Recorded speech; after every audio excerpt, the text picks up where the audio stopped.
Amen. It is great to be together this afternoon. Come on. Almost said this morning. I don't know why it's so ingrained. I guess because years and years and years we spent meeting in the mornings. It is, however, afternoon. It is.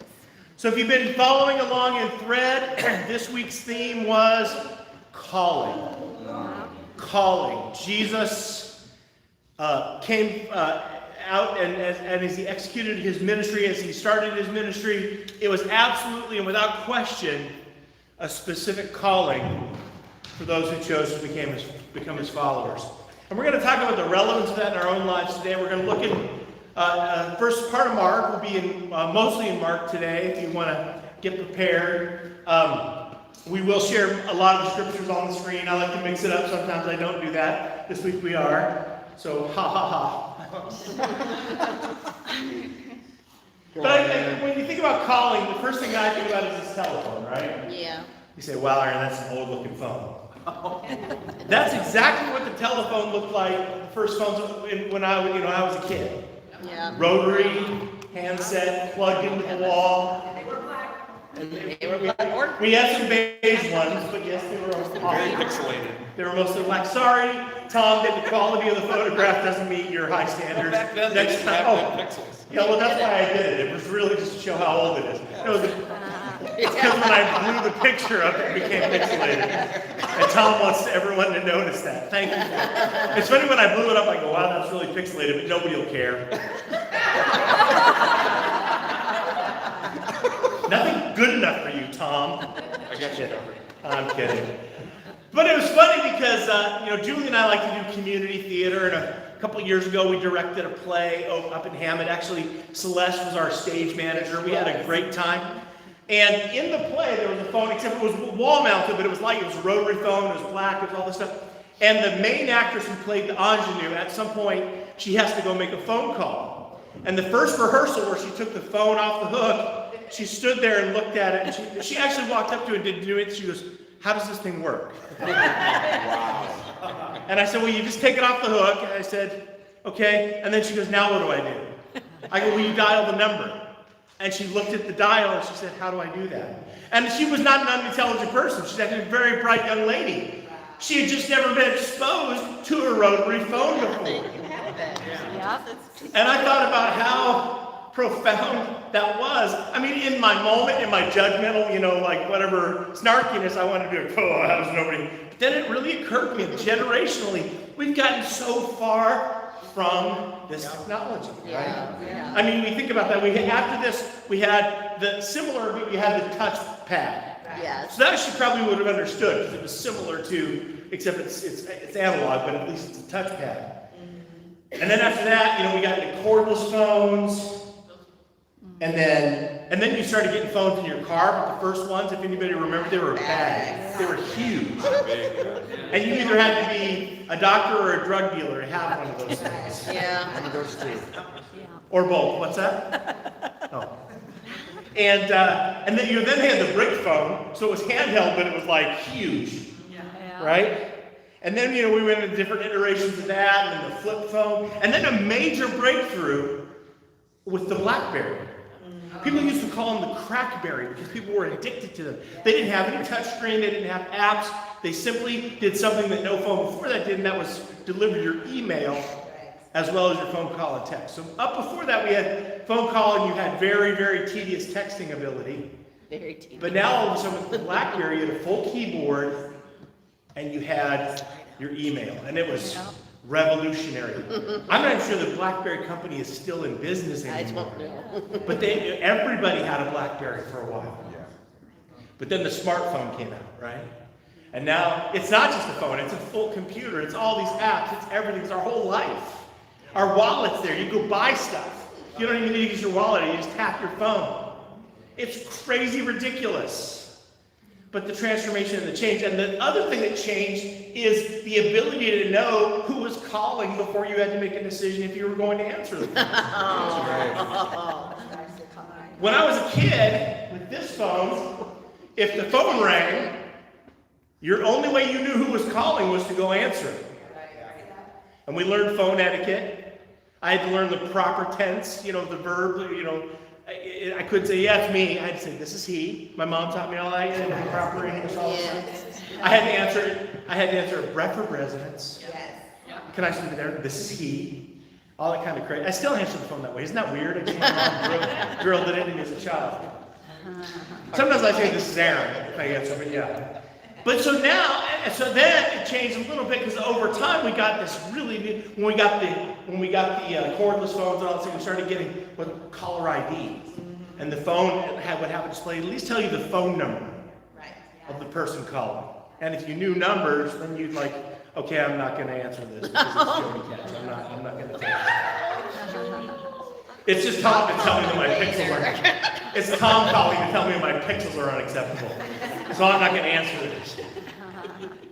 So we would go, and then it went on from there to you had call waiting. So you could be on the phone and somebody else would call and you would beep and you could click over and talk to somebody. Now the call waiting didn't tell you who was calling because that came even later. And now it's like it displays everything. When your phone rings, you know everything about the person. First of all, most people don't even want to use their phone. They want you to text them. Only in a real, if it really is a robust conversation should you call. Like everything else can be handled through text. Well, you don't need to call. And then you call, but you know who it is. And you know that they have their phone in their pocket. People carry their phones all the time. So when the people don't answer, you start feeling like, why are they ghosting me? Why aren't they answering? Don't they care? But it's changed everything. The dynamic has changed. But it's interesting because even in the midst of all these calls, and I do screen things out. If I'm at work, I might hit there's a little button you can push to send a text. I might send a little text saying, hey, I'll call you later. It's not because I don't want to talk to the person. It's because I'm at work and, you would get that. Or I'm in a meeting at work and maybe another coworker. We have all kinds of options now. But there are certain calls that you just take anyway. I was at work the other day. It was about a month ago, and I was with one of my reps. We were in a doctor's office. We were talking to the doctor. My phone rings. I was going down just to silence it, but I looked and it was my mom calling. Now, my mom's 89 years old, and she rarely, if ever, calls me. We talk every week, but I call her.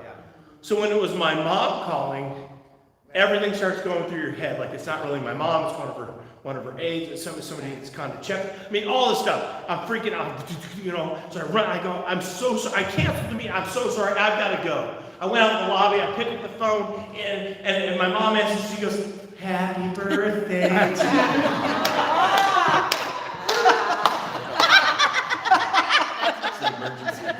And it wasn't even my birthday. It was the day after. Had it been the day before, I would have been like, oh, she's just calling for my birthday. But she called the next day. She's like, well, I got close. I'm like, Mom, you were there. How could you home miss it?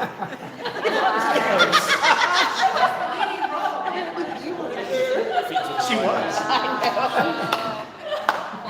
So anyway, my point is, there are certain calls that regardless of what you're doing, regardless of the parameters, regardless of the distractions, you're going to take that call.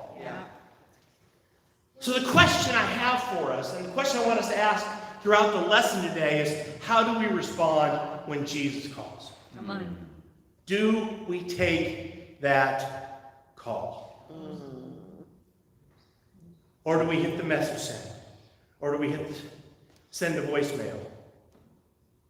I'll call you back. How do we respond when Jesus calls? Look in Mark chapter 1. Mark chapter 1, in verse 16. I'm going to put this up here. No.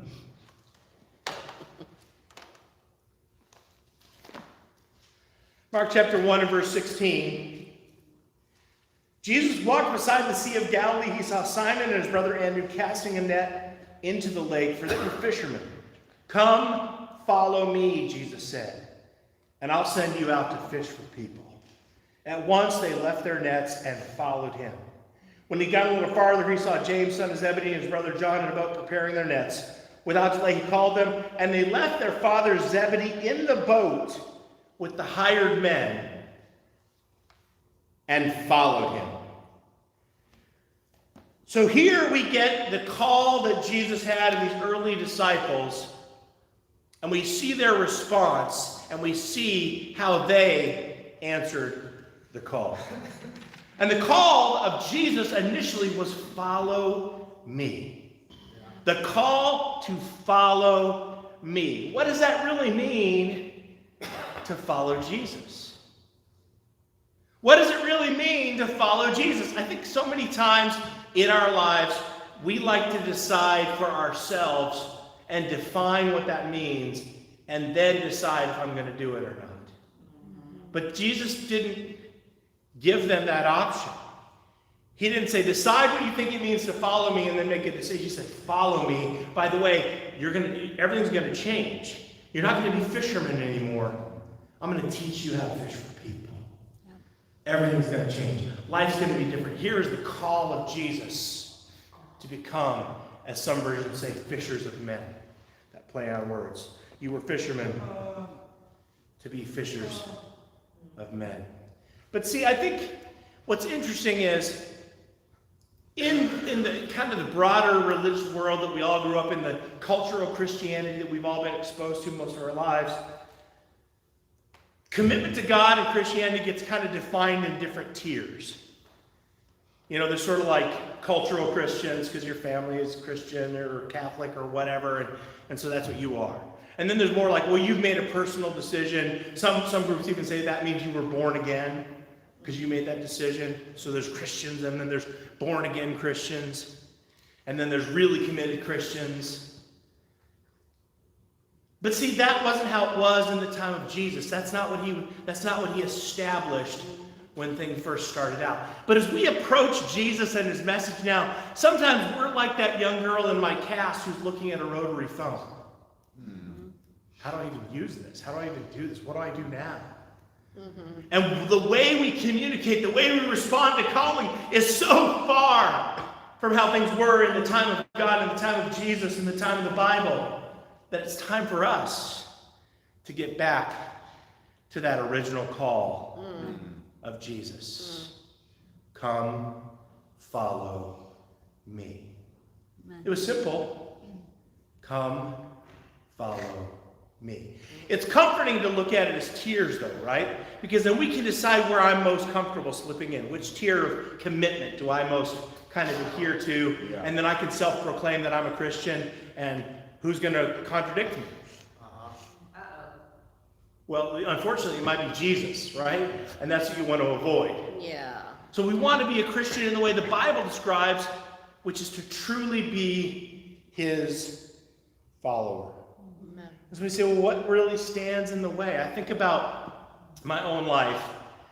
I grew up kind of exposed to church. My dad was, believe it or not, a music director for major denomination. We went to church every week because my dad would, but these were churches that had massive choirs, huge organs, and my dad had to do all the music and direct the choir, and I know you find that hard to believe. No, I'm kidding. But and so we always went to church, but then we would go home and there was really nothing different about our family than every other family on the street, right? It didn't seem to infuse itself into our day in and day out lives. And I'm not saying that in judgment. I'm saying that culturally that was the dock where we landed. Yeah, we go to church every single week. If we were taking a survey of civil survey of religion, I would have checked the box and said Christian because culturally that's what I was. But I didn't have any personal faith in God. I wasn't atheist. I wasn't opposed to God. I wasn't standing there mocking anybody. I never really thought about it. But then those moments when life circumstance, or looking up at the night sky, or looking at the amazing mountains that I grew up near in Denver, you stand and you go, whoa. Something's different here. Something's real, right? And you have those moments of where something tickles your faith. You guys follow what I'm saying? Yeah. And then you wonder, is there really a God? And there would be nights where I'd sit by the campfire with my friends and we'd get into these, what I would consider deep talks about what was really there, what really was out there, what happens after you die, all that stuff. And I acted all intellectual, like I knew what was going on, and I sort of dismissed a lot of things about God. And then one day I faced the fact that I dismissed those things because I fundamentally didn't want to do what the Bible said. I didn't want to live a righteous life. I didn't want to pursue godly living. I wanted to live the way I wanted to live. And I guess I felt like, so I really can't lay claim to heaven and live this way. So at least I had that going for me, right? So I tried to be as honest as possible. Like, I don't know what I believe, but really in my heart of hearts, I know that was a lie. I was lying to myself because I wanted to be selfish. Yeah. I wanted to pursue my own selfish ends. And so I just pretended that wasn't sure. What does God really think? Is God really say that? Is there really even a God? And as long as I could lay claim to that doubt, I could go and live however I wanted. Yeah. And then one day, somebody said, hey, you need to come and learn more about what God has to say. Yeah. It was the equivalent of Jesus coming up to me on the boat and saying, come follow me. Yeah. And that wasn't the first time that anybody had ever tried to have a deep talk with me about God. But it was the first time that I was in my heart prepared to respond and say, you know what? I need to go listen. And just like these guys, it's interesting because Jesus comes up to them. They're working on the boat. The father owns this fishing company, the sign Zebedee and Sons, Next day you go by this and Sons, just crossed out with big red X. Kid ran off. I don't think it was like that at all. I'm kidding. I'm kidding. I think their dad, in their culture, was super proud of his kids. A rabbi came and gave you a chance. So it was a very different world, a very different time. But still, the response to us is the expectation is the same. When he comes in, he says, "Follow me." We drop our nets and we say, "Okay, I'm going to follow." And I have a question for us, because he's calling. Will you answer the call? Maybe you've answered the call historically, but now you've sort of put Jesus on hold. You got to take him off hold. Answer the call, because the next call in chapter 8 was the call to discipleship. Verse 34 of chapter 8.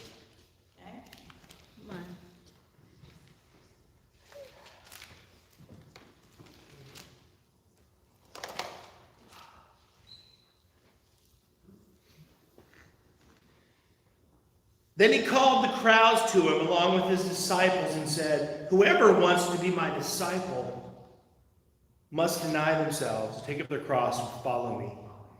For whoever wants to save their life will lose it. But whoever loses their life for me and for the gospel will save it. What good is it for someone to gain the whole world and yet forfeit their soul? Or what can you give in exchange for their soul? If anyone is ashamed of me and my words in this adulterous and sinful generation, the Son of Man will be ashamed of them when he comes in his Father's glory and with the holy angels. So this is a passage very reminiscent of many of the scriptures that we read out of Luke in what we call our discipleship study. Where he comes and says, okay, listen, you made that initial decision, you want to be a follower, but to really be engaged, to actually be what we would call a Christian, where he would acknowledge as a Christian. We had a lesson on this a few weeks ago if you were here. The word is not a, strictly speaking, biblical term. It's only in the Bible 3 times, so we have to extrapolate what does it really mean. And the best definition we get is his disciple. That's who the term Christian was applied to, at least in the biblical times. But that's encouraging because there's hundreds of scriptures that show us what it means to be his disciple. And this is one of them. And he says, when you come to me and you're going to be my disciple, it's not about lip service. It's not just about acknowledging that you believe that I'm the Messiah. He says, you've got to deny yourself, take up your cross, and follow me.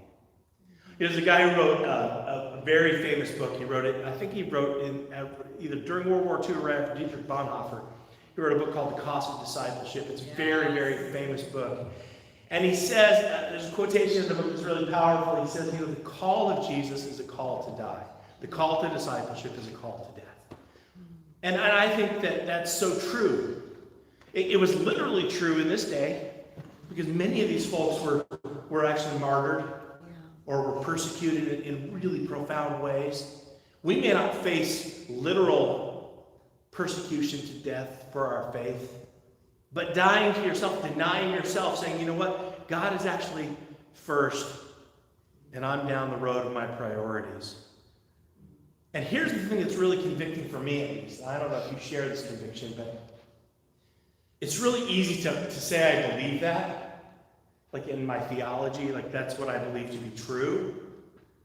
But it's a very different thing to actually, that my life choices exhibit that I believe that in my core of who I am. How is life different if I'm denying myself? How is a life of self-denial different than how I lived this week? Did I live a life of self-denial? Or did I live a life of self-indulgence?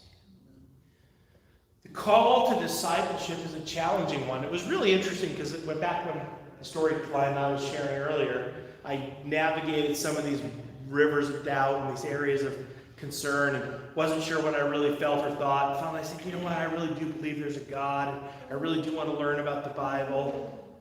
And I was actually praying for God to put someone in my life.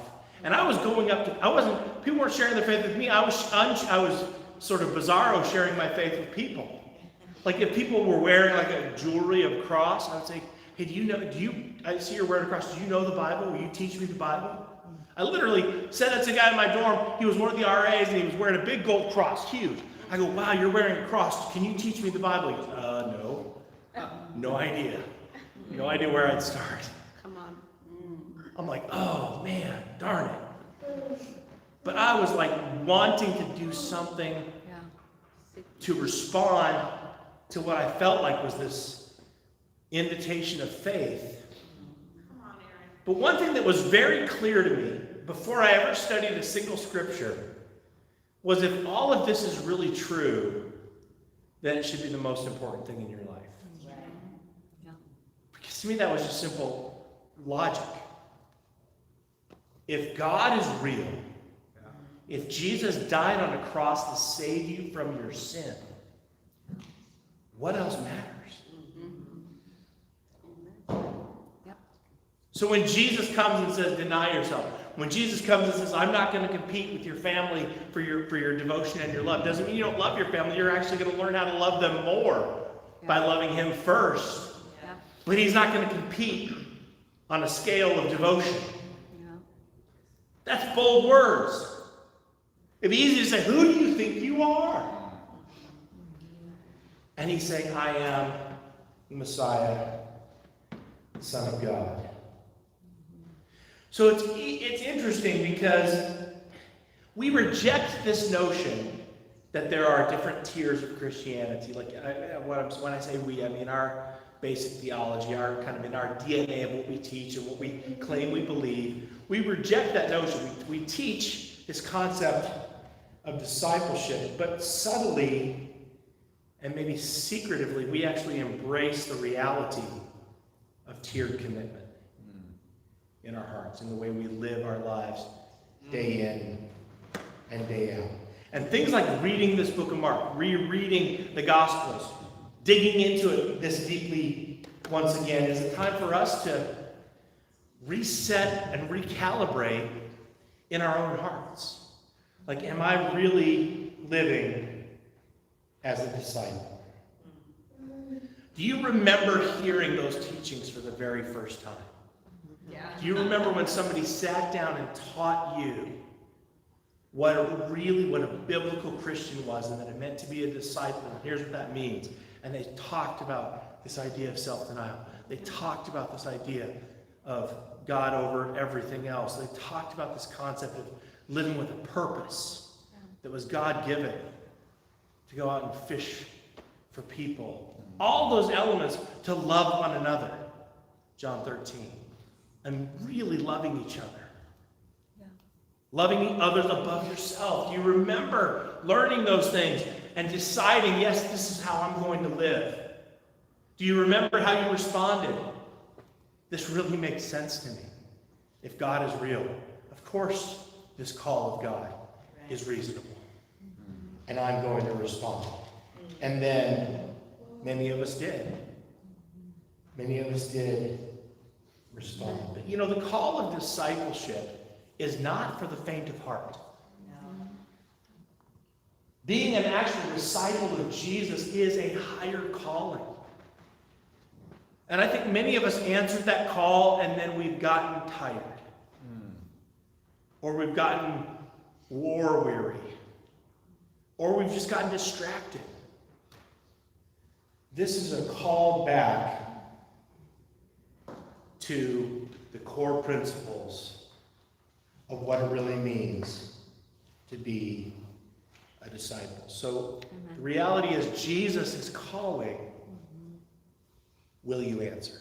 Come on. Then Mark chapter 9. Mark chapter 9, verse 5.